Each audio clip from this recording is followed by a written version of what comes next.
अस्सलाम वालेकुम दोस्तों, क्या हाल चाल है? ठीक ठाक हो तो फिर से ठीक है। मैं मोहम्मद जमाल तो यूट्यूब चैनल जरूर वीडियो शुरू करने को पहले सारे चैनल को सब्सक्राइब करके ना होते वीडियो को लाइक करके ना ऑन करें जी बिल्कुल काशिफ भाई वेंदे पेन पानी गिनण पानी घिन के जिमें ही आसन वापसी दवल असां ज़रूर नाल एक गौर में बोतल एजेंसी है कंपनी ते असां खड़े असें उत्थे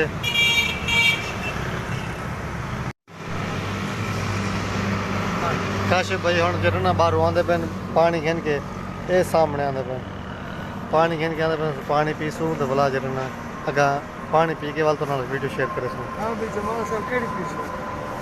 ये कितने कितने दी मिली? इन्हें से केड़ी पीस है? मैं मरिंडा वाली पीस एक ना अच्छा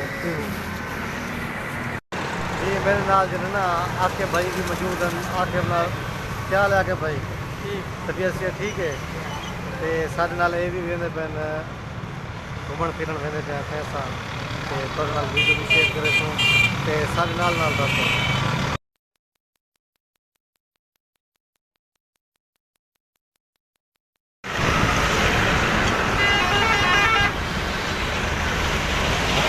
जमाल खां केड़ी चाहत आ गए?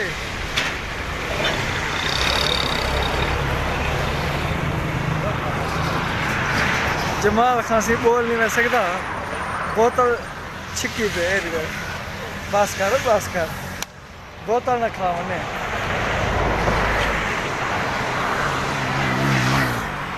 हाँ उनके सौ अच्छा से पहुँच गए हैं।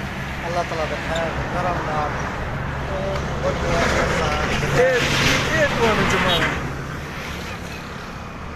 सतलुज दरिया के कोल पहुँच गए हैं। बहावलपुर के बिल्कुल नज़दीक असां उत्ते पहुँच गए हैं ते हुण तुहाडे नाल बहावलपुर का नज़ारा करने चुका हूँ ते सारे नाल दसो सारी वीडियो को लाइक कर गिनो सारे चैनल को सब्सक्राइब कर गिनो ताकि आने वाली हर वीडियो का नोटिफिकेशन आपको मिलता रहे वजे। ते इतने सामने ये देखो देते पे सामने इतने बैठन सामने झूपड़ी वाले बंदे बैठे पक्षी वास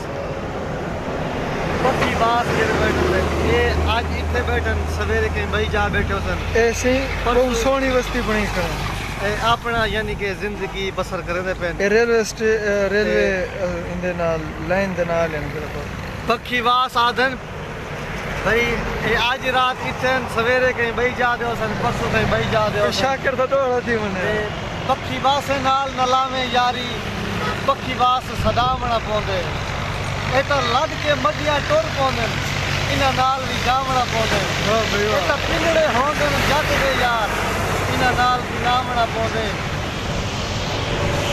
जी दोस्तों असां हुण जेड़ा ना इन्हां को मैं आता कहना भी चलूँ आप अग्गा वेंदे पिया से बहावलपुर शहर वेंदे पिया से ते ये हुण जेड़ा ना मैं इन्हां को आता खड़ा ते लेकिन ये टुरदे ही नहीं पे ये सारे नाल हैं आकिब भाई ते नाल काशिफ भाई भी हैं ते थोड़ी देर इंतजार करके ना अच्छा सफर किते